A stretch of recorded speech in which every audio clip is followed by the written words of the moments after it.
Hi, my name is Steve Driver, and I'm an instructor at SIAST Kelsey campus. I have shown you how to bone out a turkey. Now we're going to talk about the extra parts that are left over. So the carcass of the turkey can be roasted and used to make the gravy.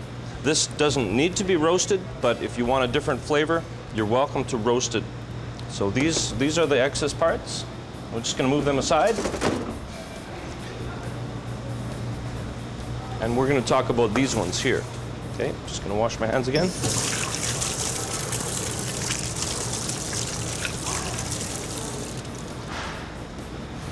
Now we're going to talk about making this into a stock and then onto a gravy. The nice thing about this method for deboning a turkey is that you end up with all these carcass pieces that shouldn't go in the garbage. They can actually be roasted. Always make sure that you have your mirepoix underneath. Now mirepoix is this. I'm just going to dump this out on the table just to show you the different parts that are in there. They're coarse cut carrots, celery, and onions. I have shallots in here because I love shallots. And I have little pieces of garlic just to show you what a mirepoix is. That's basically what it is. So you peel your carrots, you cut all your vegetables into nice chunks like that. It doesn't really matter how big they are because this is just for flavor. And they go underneath your bones so that your bones aren't burning straight onto the pan. It just actually protects the meat or the bones or whatever's in the pan. So now I'm going to take my roasted bones and mirepoix, and I'm going to go straight into this pot. Put all the parts in there. I've got the giblets as well. I opened the bag and put it in here. Okay, so all the parts are going to come out. Now this piece of parchment paper in the bottom, I like to use parchment paper because it makes cleanup very easy, and it can actually be peeled right into the pot. Okay, now there's all the parts. This can be deglazed with hot water or wine or stock. You put it right on your burner and make sure that all these dark marks get into your gravy, because these are the sugars that are left behind when your bird has roasted.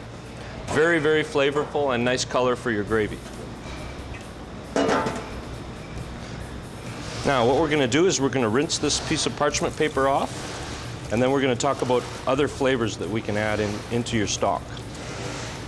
So nothing is wasted from the turkey cutting procedure.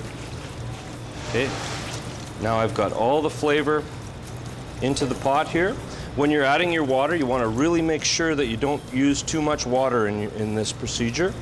Too much water will make a very bland, watery tasting stock, lacking in flavor.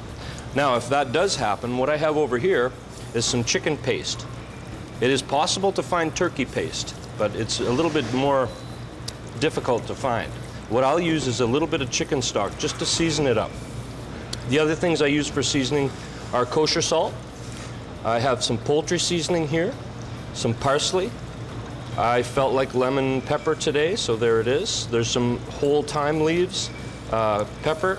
I also have full peppercorns in the sachet bag that I'm going to show you how to make here. I've got some bay leaves, and I've got some dried chives. Now one of the keys to making this taste really nice is a poultry seasoning.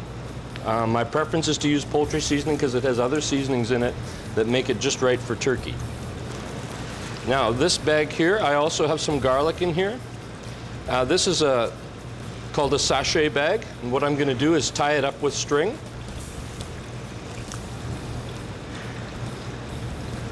Just a regular coffee filter works great for this. The other option is, if you have it, is cheesecloth. This is the most commonly used. So I'm just going to tie it. I'm going to secure that knot so that it doesn't come open during the cooking process. Now the bag is put into the pot, and you can just simply tie this string. That's why I left it so long. You tie it to the edge of the pot so you don't lose it. And when you go to take it out, you can just remove just the bag. So we're getting pretty close to the water level that you're looking for here. You definitely don't want to have too much water in there. And that goes to the stove. You put it on a very medium sort of burner, and then when it comes to a boil, you want to reduce the temperature down to a very gentle simmer. You never want to boil a stock. If you want to use this for a clear soup, you want to leave it nice and clear. If you boil it, it'll be cloudy. For a gravy, it doesn't matter a whole lot if it's cloudy, but you'll want to get all the nice flavors in there from the roasted turkey that you've prepared. and onto the burner. Now that'll go for about 3 to 4 hours, and when you take it off, you'll have a very nice flavorful stock in order to make gravy or soups with it. Should you be interested in a culinary career, please don't hesitate to contact our website.